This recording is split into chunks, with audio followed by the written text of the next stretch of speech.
എത്തിയിട്ടും കൂടെ. ഇതിന്റെ അനുബന്ധമായ ഒരു കാര്യം കൂടി പറയട്ടെ. ഇപ്പോ ഇവിഷയകമായി കാലം തന്നെ മുജാഹിദുകളോട് മധുരമായി പകരം വീട്ടിക്കൊണ്ടിരിക്കുകയാണ്. കാരണം ഒരു കാലത്ത് ഇൻതദൂഹും എന്ന ആയത്തോതിക്കൊണ്ട് നമ്മളെ കാഫിറാക്കിയവരുടെ നേരെ ആലുവയിൽ വെച്ച് അവർ ഓതുന്ന ആയത്തോതി അവരോട് ചോദ്യം ചോദിച്ച ഒരു രംഗമുണ്ടായിരുന്നു.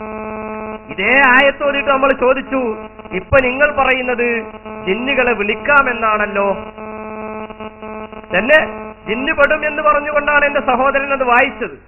എന്നിട്ട് ഇപ്പോൾ ജിന്നിനോട് ചോദിക്കാൻ പാടില്ല എന്ന് പണ്ട് പറഞ്ഞിരുന്ന ആളുകൾ ഇപ്പോൾ പറയുന്നത് ജിന്നിനെ വിളിക്കാമെന്നാണ്. ഞാൻ പറയുന്നില്ല, ഇവരുടെ മാസിക ഉദ്ധരിച്ചുകൊണ്ട് എതിർപക്ഷത്തുള്ളയാൾ, ഔദ്യോഗിക പക്ഷത്തിന്റെ മാസിക ഉദ്ധരിച്ചുകൊണ്ട് എതിർപക്ഷത്തുള്ളയാൾ വായിക്കുന്നു. എന്നിട്ട് പറയുന്നു, നിങ്ങൾ ശിർക്കിലേക്ക് പോയിട്ടുണ്ട്. ഇതുവരെ ഏതായത്തോതിക്കൊണ്ടാണോ ഞങ്ങളെ മുശ്രിക്കാക്കിയിരുന്നത്, അതേ ആയത്തോതിക്കൊണ്ട് കൂടെ ഇരുന്ന ആളുകൾ പറയുന്നു, നിങ്ങൾ മുശ്രിക്കായിട്ടുണ്ട്, നിങ്ങൾ മുശ്രിക്കായിട്ടുണ്ട്.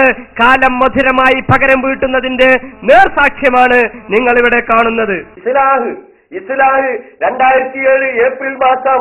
ആ ഏപ്രിൽ മാസത്തിൽ നിങ്ങൾ എഴുതിയതെന്താ? ഒരാൾ വിജനമായ സ്ഥലത്ത് വെച്ച് എത്തിപ്പെട്ടാൽ ജിന്നുകൾ കേൾക്കുമെന്ന് കരുതി, മലക്കുകൾ കേൾക്കുമെന്ന് കരുതി വിളിച്ചാൽ അത് പ്രാർത്ഥനയിൽ ഉൾപ്പെടില്ല എന്ന് നിങ്ങൾ എഴുതി. പക്ഷേ പ്രാർത്ഥനയല്ലേ അത്?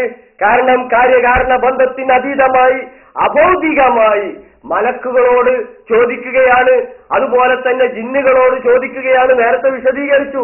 അപ്പൊ പ്രാർത്ഥിക്കാമെന്ന് നിങ്ങൾ പറഞ്ഞിട്ടുണ്ട്, നിങ്ങൾ എഴുതിയിട്ടുണ്ട്, നിങ്ങൾ ശിർക്കിലേക്ക് പോയിട്ടുണ്ട്. ഇത് വസ്തുതയാണ്.